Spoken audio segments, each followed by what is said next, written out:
فبأي آلاء ربكما تكذبان. Ini akan dibahas tentang sholatul jamaah. Ya, tentang sholat jamaah. Ma'asyiral muslimin rahimakumullah. Merupakan salah satu syiar dari syiar-syiar Islam yang agung. Dan bahwasannya kaum muslimin sepakat menunaikan sholat 5 waktu secara berjamaah di masjid. Ini diantara ketaatan yang agung. Dan Allah subhanahu wa ta'ala mensyariatkan kepada umat ini, kepada kaum muslimin, untuk berkumpul di waktu-waktu yang tertentu. Di antaranya adalah sholat 5 waktu itu. Ya, sholat 5 waktu. Kemudian secara khusus sholatul Jum'ah. Kemudian sholat pada 2 hari raya, Idul Adha dan Idul Fitr. Kemudian sholat kusuf. Ya, kemudian sholat istisqa dan seterusnya.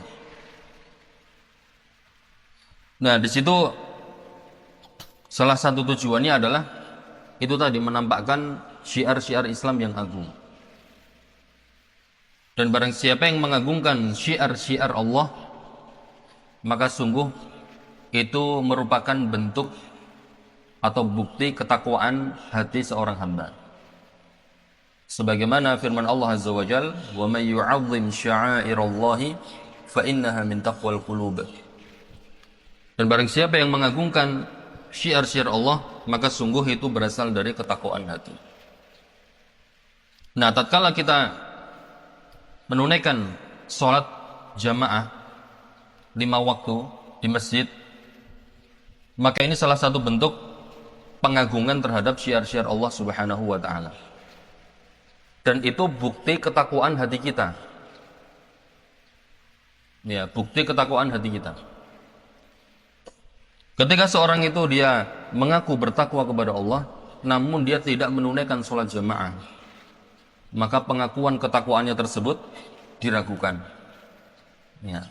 Karena sholat jamaah, ini ibadah sholat seperti yang kita bahas di awal itu, dia adalah ibadah yang agung, ibadah yang memiliki kedudukan yang tinggi di sisi Allah subhanahu wa ta'ala. Kemudian dia adalah syariat yang secara langsung Allah memerintahkannya kepada Nabi SAW tanpa melalui perantara. Nah itu. Jadi kalau misalnya masalah sholat itu disepelekan, sholat jamaah disepelekan, kemudian dia mengaku bertakwa kepada Allah, ini pengakuannya ini diragukan. Ya. Karena apa? Dia tidak menghormati dan tidak memuliakan syiar-syiar Allah subhanahu wa ta'ala. Nah itu. Kemudian di dalam sholat jamaah juga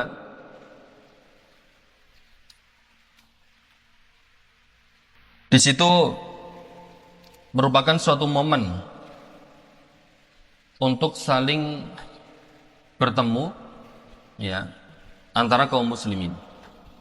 Tetangga dengan tetangga bertemu di satu tempat untuk beribadah. Itu sangat bagus. Dan bahwasanya masjid itu adalah tempat yang berbeda dari tempat-tempat yang lainnya. Di situ tidak dibedakan status sosial. Ya, status sosial tidak dibedakan. Kemudian masalah gelar juga tidak dibedakan.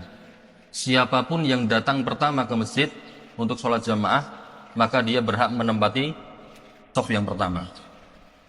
Apapun gelarnya, ya, apapun pekerjaannya, dan bagaimanapun status sosialnya. Itu kan? Itu berbeda dengan tempat-tempat yang lain. Ya, di tempat orang yang punya hajat, ya, kondangan itu nggak bisa seperti di masjid. Kadang orang yang punya jabatan gitu datang ke kondangan, dia dipersilahkan untuk duduk di paling depan, diberikan kursi yang berbeda dari tamu yang lainnya, kan gitu kan. Sedangkan yang orang biasa, ya sudah, cuman disalamin aja, silahkan gitu kan. Tidak dituntun, ya tidak dipersiapkan tempat duduk yang itu sama gitu kan. Tapi kalau di masjid tidak. Ya. Di masjid tidak. Maka tempatnya sama semua. Gitu. Bahkan antara orang yang kaya dengan miskin duduk berjajar ini nggak masalah. Gitu. Berbeda dengan di tempat-tempat yang seperti tadi. Di tempat-tempat hajat, ya hajatan yang mungkin situ misalnya di tempat-tempat yang istimewa lah. Ya tempat-tempat yang diagung-agungkan oleh manusia. Itu nggak bisa. Misalnya orang yang berprofesi sebagai misalnya ini profesi yang terbilang itu dipandang sebelah mata oleh masyarakat gitu. Dia tidak akan bisa di dalam satu tempat hajat itu berjajar dengan siapa? Gubernur misalnya. Ya kan? Atau siapa? Nggak bisa. Itu. Tapi kalau dalam sholat jamaah bisa. Ya, bahkan gubernur sekalian ya sekalipun kalau dia datangnya terlambat ya dapatnya shaf yang belakang. Kan gitu. Nah, beda dengan tempat-tempat yang lainnya. Nah, kalau masjid tidak, semuanya sama. Nah, itu. Jadi tempat yang paling bisa mempersatukan kaum muslimin yang di situ tidak memandang status sosial, tidak memandang gelar itu adalah masjid. Ya, tempat untuk menjalin ukhuwah Islamiyah ya, yang paling baik. Dan kalau kita berbicara tentang masalah itu sebenarnya panjang sekali ya. Cuman kita membahas tentang fikihnya. Waqad hasan Nabi sallallahu alaihi wasallam 'alaiha. Nabi sallallahu alaihi wasallam menganjurkan atau memotivasi umatnya untuk menunaikan salat berjamaah.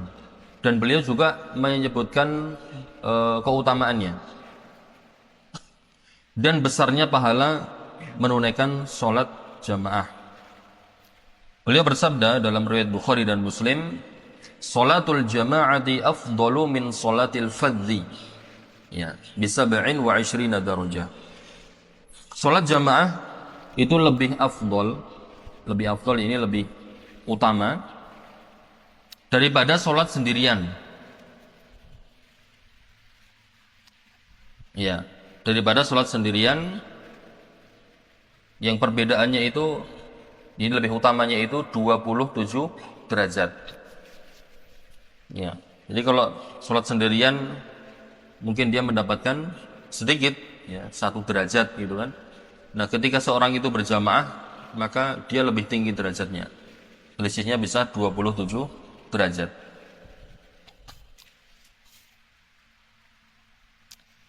Wa qala sallallahu alaihi wasallam, dan beliau juga bersabda dalam riwayat Bukhari, "Salatul rajuli fil jama'ati tudha'afu 'ala salatihi fi baitihi wa fi suqihi 25 dhi'fa." Salatnya seorang dalam berjamaah itu pahalanya dilipat gandakan 25 kali. Ya. Pahalanya dilipat gandakan sebanyak 25 kali. Dibandingkan sholatnya dia di rumahnya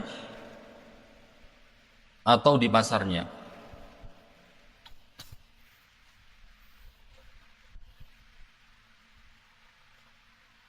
Nah, ini motivasi dari Nabi SAW. Ya, yang pertama tadi disebutkan sholatnya seorang berjamaah itu 27 derajat, ya lebih tinggi daripada sholatnya seorang sendirian. Nah, yang kedua ini disebutkan dia dilipat gandakan 25 kali ya, dibandingkan sholatnya seorang itu di rumahnya atau di pasarnya. Kenapa kok bisa perbedaannya jauh seperti itu? Nabi menyebutkan yang demikian itu annahu idza tawaddaa fa ahsanal wudu'. Nah, kalau dia berwudu kemudian memperbagus wudunya, kemudian dia keluar ke masjid dan tidak ada yang membuat dia keluar kecuali sholat, lam yakhtu khutwatan illa rufi'at lahu biha darajah. Tidaklah dia melangkahkan kakinya 1 langkah kecuali dengan 1 langkah kaki tersebut derajatnya akan dinaikkan. diangkat derajatnya. Wa hutu anhu biha khati'ah. Kemudian satu langkah ya yang lainnya itu akan menghapuskan dosa-dosanya. Masya Allah ya.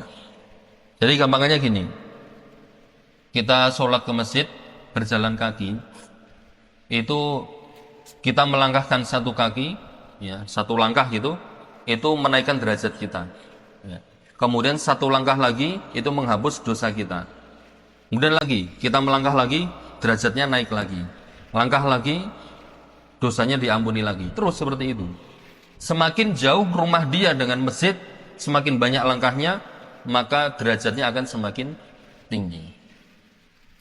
Nah itu Masya Allah. Ini keutamaan yang luar biasa.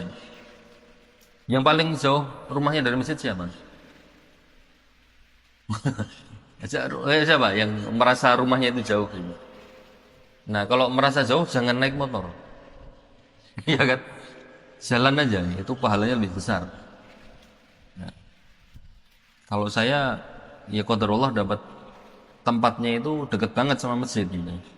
Cuman melangkah berapa langkah itu udah nyampe masjid. Jadi kalau jauh itu Masya Allah dapat pahalanya lebih banyak. Nah itu kemudian ditambah lagi keutamaannya fa idza shalla lam tazalil malaikatu tusalli alaihi. Nah ketika dia sholat di masjid,